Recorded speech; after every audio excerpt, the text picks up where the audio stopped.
Hong Kong police have warned anti-election law protesters against attacking government buildings. A police spokesman said if protesters try to occupy or surround government buildings, their actions would have serious consequences.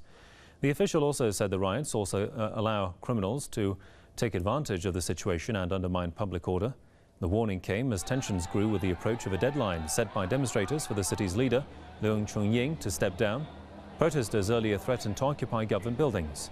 China says the protests are illegal and that foreign meddling in the country's internal affairs will not be tolerated.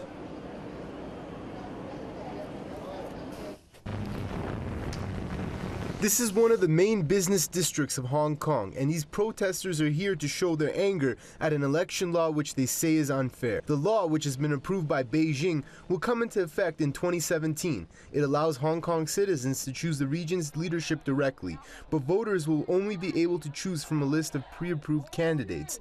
The protesters have also issued an ultimatum for Hong Kong's executive leader to resign. We hope that by tonight or tomorrow he will resign.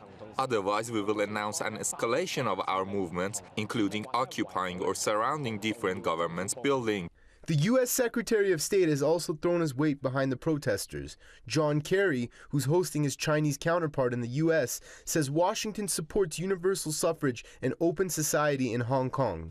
One of the issues that we're going to discuss today, no doubt, is the situation in Hong Kong. And as China knows, we support universal suffrage in Hong Kong according with the basic law. And we believe an open society with the highest possible degree of autonomy and governed by rule of law is essential for Hong Kong's stability and prosperity. China has not hesitated to show its anger at what Beijing describes as illegal protests. Chinese Foreign Minister Wang Li had some tough words for his U.S. counterpart. The Chinese government has very firmly and clearly stated its position. Hong Kong affairs are China's internal affairs. All countries should respect China's sovereignty, and this is also a basic principle governing international relations.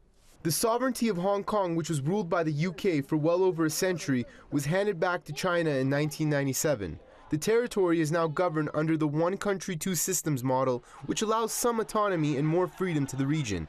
But it seems China is standing firm to maintain its control over all parts of its territory.